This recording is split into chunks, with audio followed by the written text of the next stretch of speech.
Muy bien, estamos en el Evangelio de Juan y en el capítulo número 1. Antes de comenzar, me gustaría contarte algo. Cuando yo estaba en la universidad, como sabes, probablemente te tocó, hay lecturas obligadas. Dentro de las lecturas obligadas, que en mi caso tenía que leer, eran muchas de literatura. Una de ellas era El Llano en Llamas de Juan Rulfo. Y si has leído esta antología, es una serie de cuentos que hablan sobre México, el contexto de la revolución, el sufrimiento del pueblo mexicano y sobre todo el pueblo indígena. Dentro de esta antología hay un cuento de Juan Rulfo que se llama Lubina. Es un cuento que está basado en el pueblo de San Juan Lubina, una comunidad indígena que por siglos fue dejada a su olvido y sin esperanza. Y en Lubina la muerte para las personas se convierte en una esperanza, porque es un pueblo muy triste, un lugar muy aislado. Dice uno de los personajes del cuento: por cualquier lado donde se le mire, Lubina es un lugar muy triste. Allí, en ese lugar, anida la tristeza. Ahí no se conoce la sonrisa. Si usted quiere, puede ver la tristeza a la hora que quiera. Allá el tiempo es muy largo. Nadie lleva cuenta de las horas, ni a nadie le preocupa cómo va a amontonarse los años. El día comienza y se acaba. Luego viene la noche. Solamente día y noche hasta el día de la muerte, que para ellos es una esperanza. Al final de este cuento, este personaje se queda a medias en la conversación, se sube a la mesa donde están tomando cerveza caliente y se queda dormido. Te da una impresión muy rara, te deja pasmado porque te deja un sabor de boca negativo. Te deja cargado con la idea de que cómo es posible que existan lugares tan tristes como ese. Sin embargo, la única diferencia entre un lugar como Lubina y una ciudad como Tijuana, a mi modo de ver, es que simplemente aquí no dejamos que el viento nos seque de esa manera, ¿sí?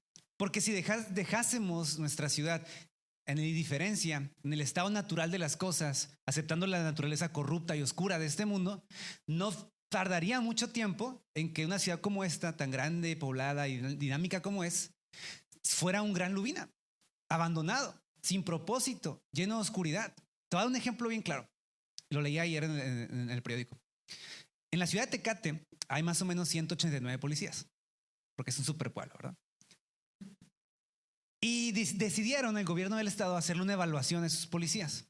Y resulta que de los 189, 100 reprobaron el examen de confianza. Es decir, 100 de ellos, a ojos de estos polígrafos, ¿verdad?, evaluadores, no son personas dignas de confianza. ¿Por qué? Porque tienen nexos complicados, antecedentes raros, denuncias en sindicatura por corrupción. Estamos hablando de más del 50%, 60% de los policías de una ciudad entera en nuestro país están condicionados con el crimen organizado. Ahora, eso muestra nuestra descomposición social, pero es un símbolo simplemente de lo que la humanidad es. Debido a la caída, vivimos en oscuridad, estamos en el pecado y subsistimos, luchamos, nos saturamos, nos distraemos, nos llenamos de eventos, de cosas, de entretenimiento, materialismo, con tal de que esa gran montaña que se acerca quede ahí rezagada al olvido. Pero el Evangelio de Juan no deja nada más el tema de la oscuridad ahí flotando en el aire, nos da una perspectiva de cómo Jesús para nosotros trae renovación. Por eso el sermón del día de hoy se titula El Sol de Justicia. Si tienes tu Biblia, te voy a pedir que me acompañes. Voy a leer los primeros 5 versículos de la semana pasada y los siguientes de esta semana para caer en contexto de cuál es la esperanza que Juan está anunciando aquí. Juan capítulo 1, versículo 1 dice: en el principio ya existía el verbo y el verbo estaba con Dios y el verbo era Dios. Él estaba con Dios en el principio.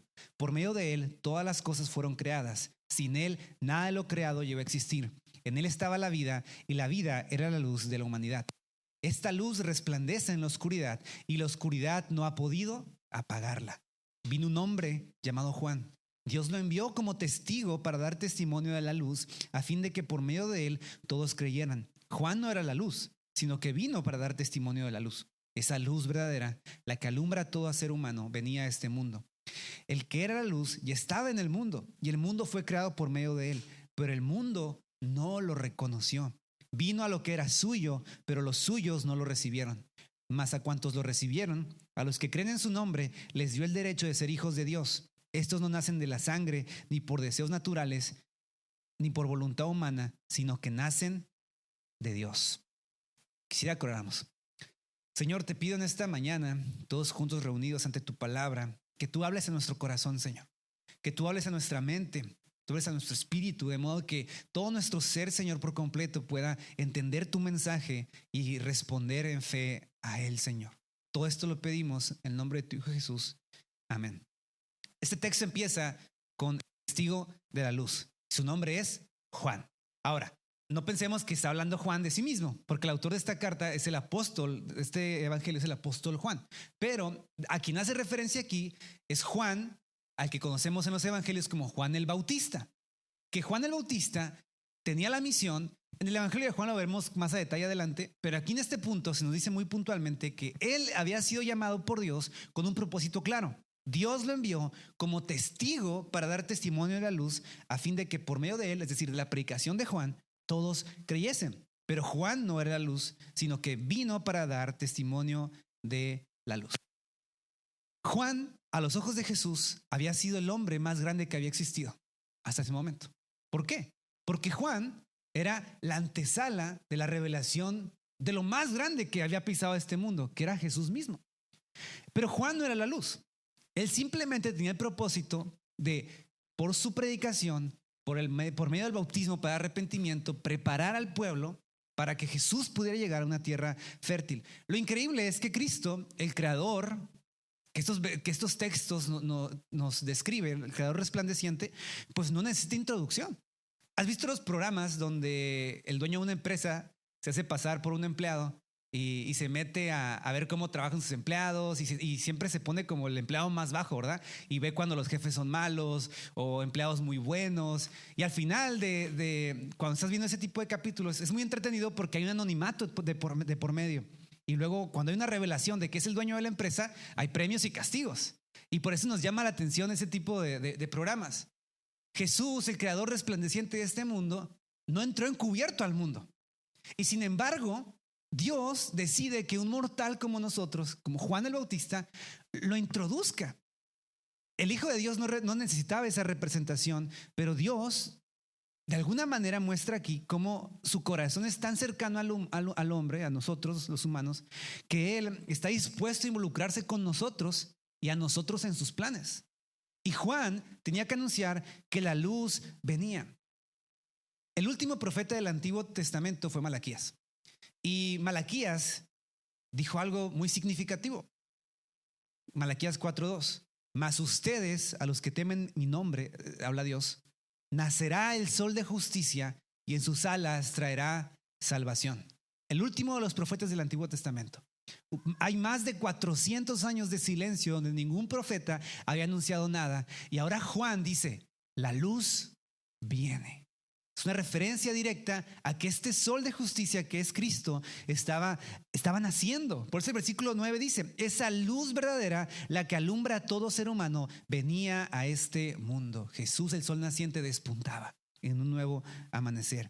Y aquí el apóstol Juan describe a Jesús como la luz verdadera. Es importante que haga esa distinción, porque Jesús no es cualquier luz o una luz más. Él es la luz verdadera. En este mundo con tanta oscuridad y maldad, la única luz verdadera es Él, es Jesús. Y él rompe la oscuridad y opaca la falsedad. Jesús dice, yo soy la luz y la luz he venido al mundo para que todo aquel que cree en mí no permanezca en tinieblas. Eso está en Juan 12:46. Y la luz por medio de la que Él está aquí alumbrando es el mensaje del evangelio.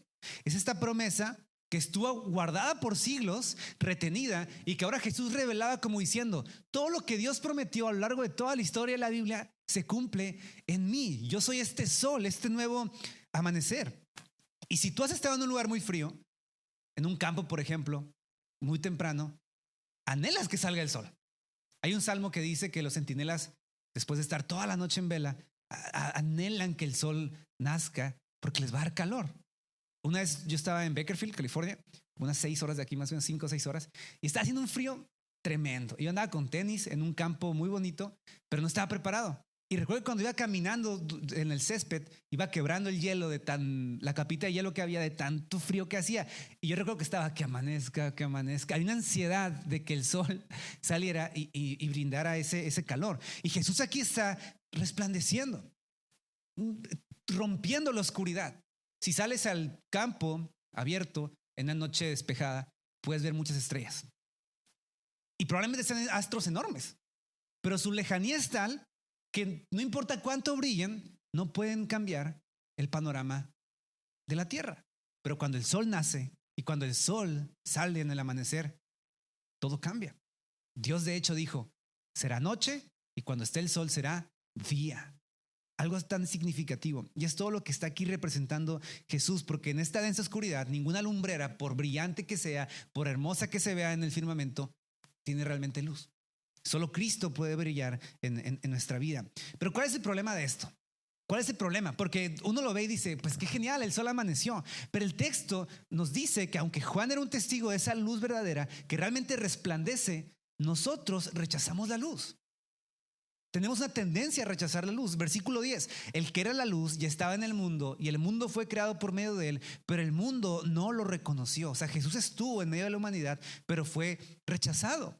Y aquí la palabra mundo no se refiere al cosmos, al universo, a la tierra. Se refiere a quién? A la humanidad que él creó. Jesús estaba en medio de la humanidad que él creó, que tiene su imagen porque él es Dios, pero el mundo, es decir, la humanidad, no lo reconoció. Le dimos la espalda. Y es más, en cuanto tuvimos la oportunidad, crucificamos al autor de la vida. O sea, qué tremenda ceguera.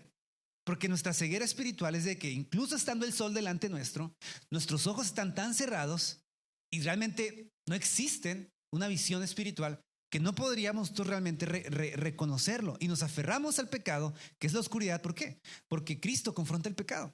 Y a nosotros no nos gusta que nos confronten. Eso somos así. Somos tan orgullosos que incluso siendo cristianos, cuando alguien te dice que te equivocaste en algo, no es como que, ay, gracias, no, de verdad, te agradezco tu apoyo para hacerme ver mi error. ¿Qué decimos? Nos defendemos, ¿verdad? No, es que es una tendencia natural no reconocer la verdad. Y Jesús cuando viene nos dice, tu estilo de vida no es adecuado, es pecado, no me agrada, pues es un enemigo para nosotros. Cuando Jesús nos muestra la verdad y por lo tanto eso muestra nuestra mentira, pues obviamente nos confronta. Jesús dijo que nosotros amábamos más las tinieblas que la luz. Tenemos una enemistad para con Dios de la misma manera en la que tenemos enemistad para con gente que tiene principios diferentes. Si tú eres de las Chivas, pues los de la América son lo peor, ¿no? Si tú piensas que el mundo debe caminar de esta forma, pues cuando te topas con alguien que piensa totalmente opuesto, ni lo conoces, pero automáticamente es el contrario. Esa es la parte, es tu enemigo, tu adversario. Pero Dios, que es creador resplandeciente y que es luz, que en él no hay oscuridad, que en él es todo verdad y perfección, para nosotros, por naturaleza caída que tenemos, eso va a ser chocante. Y el texto ahínca aún más en este tema, porque si había una esperanza de que un grupo humano en este mundo reconociera al Mesías y lo aceptara, ¿quién era? El pueblo de la revelación, Israel. Pero ¿qué hace Israel? También lo rechaza. En el mundo podía haber ignorancia, pero en ellos había rechazo, desprecio a su Mesías. Versículo 11 dice, vino a lo que era suyo, a su posesión que era Israel. Pero los suyos, esta gente que tenía que tener este compromiso con él, no lo recibieron. Cuando tú vas a tu casa, esperas que seas bien recibido. Es más, no voy a decir tu casa. Si fueras a la casa de tus papás, a lo mejor, ¿no? A la casa de tus abuelos o de tu familia. No vives ahí, pero si regresaras, ¿qué esperarías? En cierta manera, un trato amistoso. No tienes que pedir permiso quizá cuando vas a casa de un amigo muy cercano, de un familiar, de abrir el refrigerador, de escuchar la alacena. Ni preguntas dónde están las cosas. Te sientes en confianza porque es tu hogar. Cristo viene a este mundo y dice muy claramente, yo he venido primero para salvar a las ovejas descarriadas de Israel. Él tenía ese propósito primario. Pero en Israel, ¿qué encontró? Incredulidad. Tanto que dijo, si estos milagros que yo hago se hubieran hecho en Sodoma, ella se hubiera arrepentido. Pero tú no lo haces, Israel. Y es doloroso ver esto, porque no culpemos a Israel como diciendo, los judíos, qué malos son. No, porque la indiferencia hubiera sido igual en cualquier pueblo realmente. Nuestra deficiencia espiritual nos impide ver quién es Jesús y la bendición que Él trae para nosotros. Estamos muertos espiritualmente. En nuestra cultura, por ejemplo, cuando alguien fallece, ¿qué hacemos? Lo tratamos con honor, lo vestimos bien, rentamos un lugar, ¿verdad? Un salón, y vivo te rentan un salón para contemplarte, Pero cuando mueres estás ahí, ¿verdad? En el centro de todo y todos pasan a verte, dicen lo mejor de ti aunque no sea verdad. Pero realmente la persona que está fallecida pues no puede escuchar ni ver nada de eso. No ve las flores, no ve el traje, no ve el llanto, no ve el amor, no ve esas muestras significativas. ¿Por qué? Porque está muerto. Hasta lo llevamos, ¿verdad? A darle la despedida a la colonia. ¿Nos les ha tocado? Pasa la carroza enfrente de la casa para que le diga adiós. Pero realmente eso es para nosotros. ¿Por qué? Porque una persona que ha fallecido no tiene realmente esa posibilidad de sentir, escuchar eso. Y nosotros, aunque espiritualmente muertos, pero corporalmente vivos, vamos de aquí para allá, pensando que hay un montón de razones por las cuales vivir, existir, cuando la realidad es que vivimos siendo nada. A pesar del rechazo del mundo, esta luz no puede ser apagada. Lo dice el versículo 5. La luz prevalece. La luz subsiste. Él da vida. Jesús da vida al que cree. Y esa es la pregunta importante de este mensaje, más que ninguna otra. ¿Has tú recibido esa luz o sigues caminando en tinieblas? No hay aquí un punto intermedio. O andamos en la luz o andamos en la oscuridad. No hay un punto intermedio. Quien recibe a Cristo recibe esta vida y quien la rechaza permanece en la muerte. Por eso la invitación hoy es ven a la luz. Pero claro, el texto no se acaba aquí. Nos dejaría con un muy mal sabor de boca, como en Lubina. De que pues ni modo. Pero aquí hay una bendición más grande. Y es el hecho de saber que esta luz no es simplemente un sol que está ahí, indiferente a nuestros problemas. Él es un salvador que ilumina en nuestra vida y rompe nuestra dificultad para acercarnos a Él. 1 Corintios 1:23 dice: este mensaje es motivo de tropiezo para los judíos y locura para los no judíos, pero para los que Dios ha llamado, sean judíos o no lo sean, es decir, tú y yo, Cristo es poder de Dios y la sabiduría de Dios, pues la locura de Dios es más sabia que la sabiduría humana y la debilidad de Dios es más fuerte que la fuerza humana. Por eso el versículo 12 dice: pero a todos, o más a todos, a cuantos lo recibieron, a los que creen en su nombre, Dios les dio el derecho de ser hijos de Dios.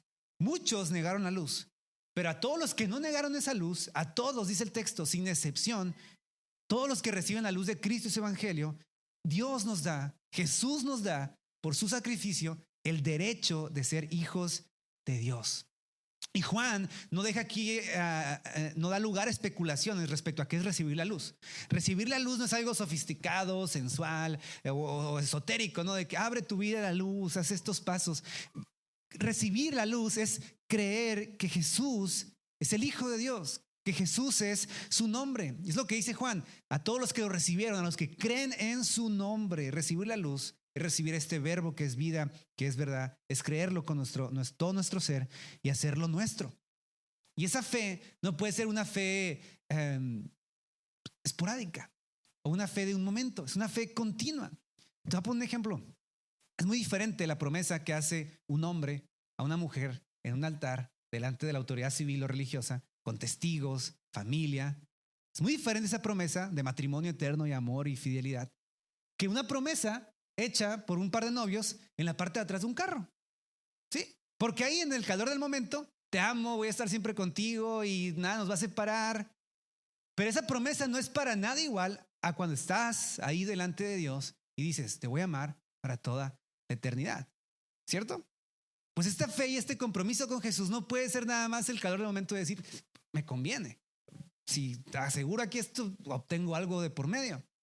Sino decir: Jesús, creo en ti, en las buenas y en las malas. Pero esa fe, lo más maravilloso es que no es una sustancia que depende de nuestra fuerza o de nuestra fidelidad o de qué tan atento estás a no pecar y resguardarte todo el tiempo.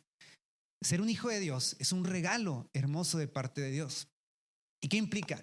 Primero implica, por un lado, que Dios dice: tú eres mi hijo. Es una declaración absoluta y completa. Tú eres mi hijo. Nada va a quitarte eso. Cuando tú y yo creemos en Jesús, Dios nos declara a sus hijos. Pero aparte, Dios dice: y ahora voy a demostrar que tú eres mi hijo. ¿Cómo? Te voy a dar mi Espíritu Santo para que impulse tu vida a una transformación. Y tú vas a poder vivir no únicamente con el papel de que eres un hijo de Dios, sino con los privilegios de ser un hijo de Dios. El apóstol Juan en otra carta dice: muy amados, ahora somos hijos de Dios. ¿Qué somos? Hijos de Dios. Pero aún no se ha manifestado lo que hemos de ser. porque sabemos que cuando Él se manifieste seremos semejantes a Él, porque lo veremos tal como Él es. Y todo aquel que tiene esta esperanza en Cristo o en Él se purifica a sí mismo, así como Él es puro. La promesa es que aun que llegamos a ser hijos de Dios, dice, mas a todos, a cuantos lo recibieron, a los que creen en su nombre, Dios les ha dado el derecho de llegar a ser hijos de Dios. En otras palabras, tú eres un hijo de Dios actualmente, pero estás siendo hecho cada día un hijo de Dios. Hasta ese día final donde serás igual a Cristo. Y en plenitud podrás decir, no hay pecado, no hay tristeza, no hay dolor, no hay imperfección. Soy un hijo pleno, totalmente redimido, glorificado de Dios. Pero esos privilegios no empiezan en la eternidad, empiezan aquí. No tengo que esperar hasta el cielo para empezar a disfrutar ser un hijo de Dios. Porque ahora como hijo tengo el privilegio de tener una comunión constante con Dios. Tú y yo, al ser hijos de nuestro Padre, podemos tener una comunicación constante con Él. Podemos acceder a su presencia en todo momento y en todo lugar. Y esa cercanía nos permite disfrutar de la luz de Dios, incluso cuando pasamos momentos difíciles, incluso cuando hay dolor. Podemos hallar paz porque nuestro Padre es siempre nuestro Padre y nosotros seremos siempre sus hijos.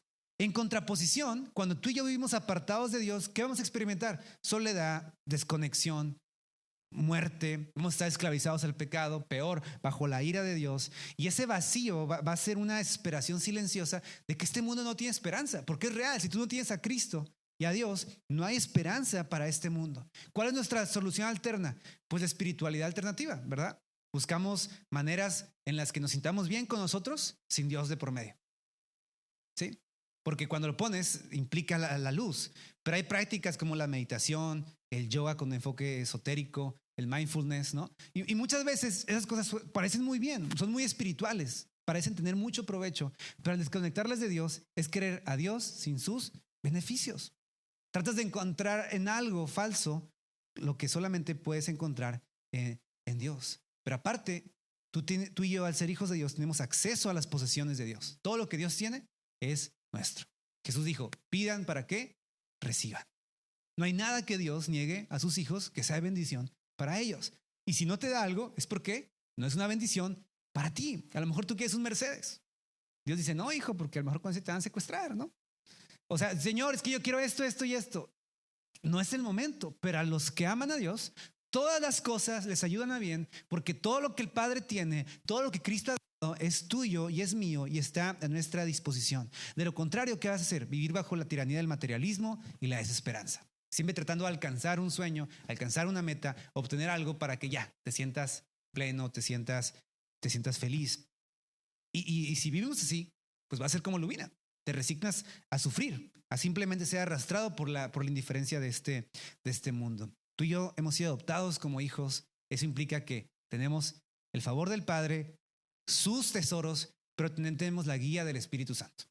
No vivimos solos. Dios nos está guiando. Todo eso y más hay en ser un hijo de Dios. Ahora, estos privilegios pues no pueden hacer en nosotros, ¿cierto? Es lo que estamos viendo aquí. El humano lo rechaza. Pero entonces, ¿qué es lo que pasa para que algunos lo reciban? El versículo 13 nos lo dice. Y es esencial entender esto porque pone todas las cosas en el lugar adecuado, en Dios. Estos, es decir, los hijos de Dios, no nacen de la sangre, ni por deseos naturales, ni por voluntad humana, sino que nacen de Dios. En otras palabras, como cristianos nosotros no podemos presumir de antecedentes físicos o raciales o nacionales. Nadie nace cristiano. No puedes nacer cristiano. Tu familia, si es cristiana, no te va a salvar. Cristo tiene que ser tu salvador, no tu familia. Es que yo nací desde pequeño. No, eso no es lo que te salva. Cristo es lo que te salva. No podemos decir, no, es que mi familia es cuarta generación de cristianos, yo soy la quinta, yo ya tengo asegurado como casi el acceso. No funciona así. No depende, y lo dice muy claro aquí la palabra de Dios, de la sangre. No depende del deseo, no depende ni de la voluntad humana. En otras palabras, no es de que tú escogiste a Dios y dijiste un día, ¿sabes qué? Como que hoy sí se me antoja acceder a la luz eterna que es Dios, ¿no? Como que hoy se me antoja renunciar a toda mi oscuridad y volver a Cristo. No funciona así. Cristo realmente lo que hace es vernos en tribulación, vernos en perdición, y Él no avienta el salvavidas, es una ilustración de Darcy Sproul, diciendo, ahí agárralo, si quieres, y si no quieres, pues muérete. No, Él se avienta al mar, baja a la profundidad, nos rescata desde la muerte, nos lleva a la orilla y nos resucita. Y cuando vienes a ver, ha sido salvado. Para el creyente que ha sido salvado por Dios, la fe es tan natural porque es obvio. Te das cuenta de que, y en ese momento, sin que tú te hayas percatado, Dios obró tantas cosas en tu vida, circunstancias, modos, lugares, que cuando los ves en retrospectiva dices, Dios me salvó. Ningún creyente que yo he conocido, aunque no crea esto, porque hay gente que no cree esto, imagínense, ningún creyente lo he escuchado jamás orar, Señor, gracias a mí, porque me salvé.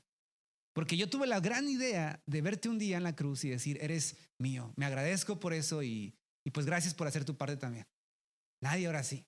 Todos decimos, gracias Dios por salvarme, por morir. Todo es de Él y nosotros nos aferramos a Cristo diciendo, Señor,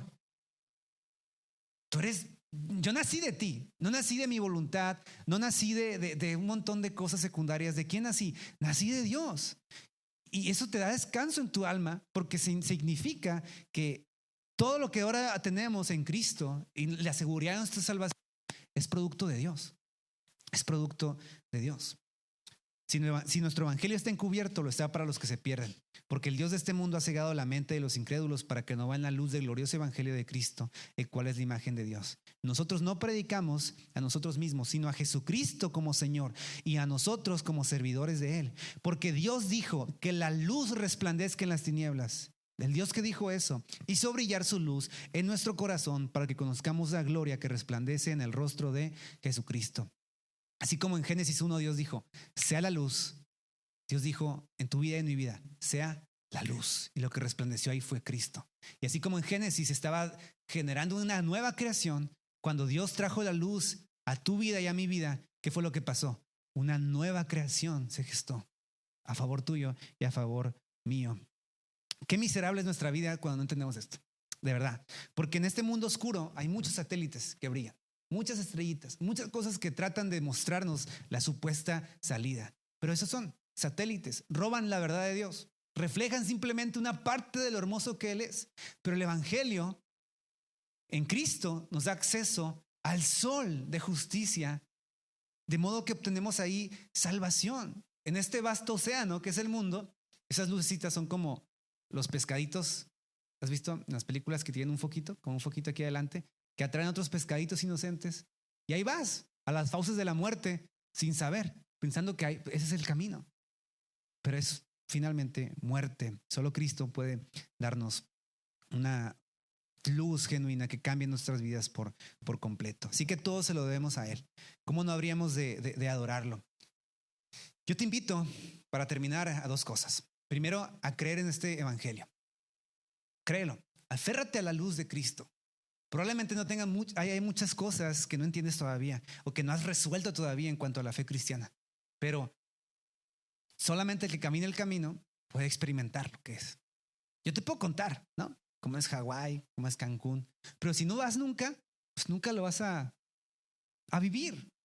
Y el camino de la fe, aunque a veces parece no muy claro, en cuanto das el paso, Dios pone el piso.